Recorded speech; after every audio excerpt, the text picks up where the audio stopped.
السلام علیکم ناظرین، آج کی ویڈیو میں ہم بات کریں گے کہ جنات سے حفاظت کیسے کر سکتے ہیں، اور قرآن و حدیث کے حوالے سے آپ کو بتائیں گے کہ جنات سے حفاظت کرنے کے لیے آپ کو کیا پڑھنا چاہیے جس سے آپ لوگ جنات سے محفوظ رہیں۔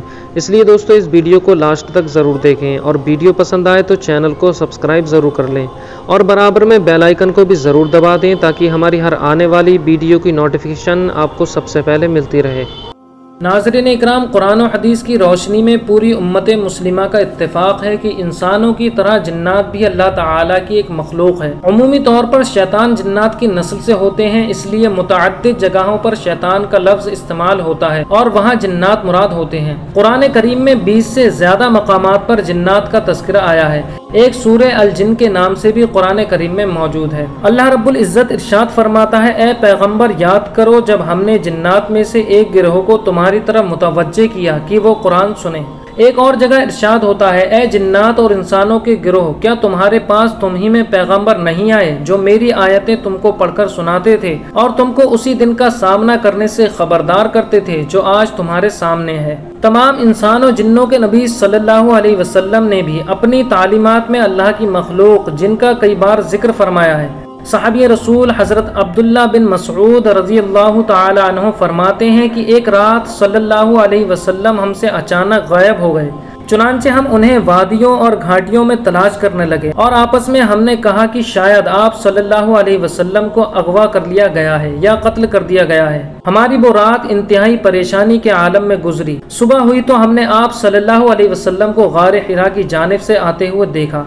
ہم نے آپ کو بتایا کہ رات آپ اچانک ہم سے غائب ہو گئے تھے۔ ہم نے آپ کو بہت تلاش کیا لیکن آپ کے نہ ملنے پر رات بھر پریشان رہے۔ تو آپ صلی اللہ علیہ وسلم نے فرمایا، میرے پاس جنات کا ایک نمائندہ آیا تھا، میں اس کے ساتھ چل پڑا اور جا کر انہیں قرآن مجید پڑھ کر سنایا۔ پھر آپ صلی اللہ علیہ وسلم ہمیں لے کر اس جگہ پر گئے اور ہمیں ان کے نشانات اور ان کی آتشی علامات دکھائیں۔ آپ صلی اللہ علیہ وسلم نے یہ بھی بتایا کہ جنات نے آپ سے کچھ مانگا تو آپ صلی اللہ علیہ وسلم نے فرمایا، ہر ایسی ہڈی تمہاری غذا ہے جس پر بسم اللہ کو پڑھا گیا ہو، اور ہر گوبر تمہارے جانوروں کا کھانا ہے۔ حضرت عبداللہ بن عباس رضی اللہ عنہ فرماتے ہیں کہ رسول اللہ صلی اللہ علیہ وسلم اپنے کچھ ساتھیوں کو لے کر نکلے اور ان کا ارادہ عکاظ کے بازار جانے کا تھا۔ ادھر شیطان اور آسمان سے آنے والی خبروں کے درمیان رکاوٹیں پیدا کر دی گئی تھیں اور ان شیطانوں پر ستارے ٹوٹنے لگے تھے۔ چنانچہ وہ جب اپنی قوم کے پاس خالی واپس آئے تو اسے آ کر بتاتے کہ ہمیں کئی رکاوٹوں کا سامنا ہے اور ہم پر شہاب ثاقب ستارے کی مار پڑنے لگی ہے۔ وہ آپس میں کہتے کہ ایسا کسی بڑے واقعے کی وجہ سے ہو رہا ہے، لہٰذا مشرق و مغرب میں جاؤ اور دیکھو کہ یہ رکاوٹیں کیوں پیدا ہو رہی ہیں۔ چنانچہ تہامہ کا رخ کرنے والے جنات آپ صلی اللہ علیہ وسلم کی طرف آ نکلے۔ آپ اس وقت نخلا میں تھے اور عکاظ میں جانے کا ارادہ فرما رہے تھے۔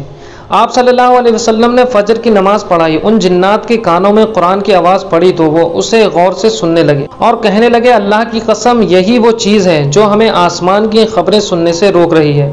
تو یہ اپنی قوم کے پاس واپس گئے اور ان سے کہنے لگے، ہم نے عجیب و غریب قرآن سنا ہے جو کہ بھلائی کا راستہ دکھاتا ہے، ہم تو اس پر ایمان لے آئے ہیں اور اپنے پروردگار کے ساتھ کبھی کسی کو شریک نہیں کریں گے۔ اس کے بعد اللہ تعالیٰ نے آپ صلی اللہ علیہ وسلم پر سورہ الجن نازل فرمائی۔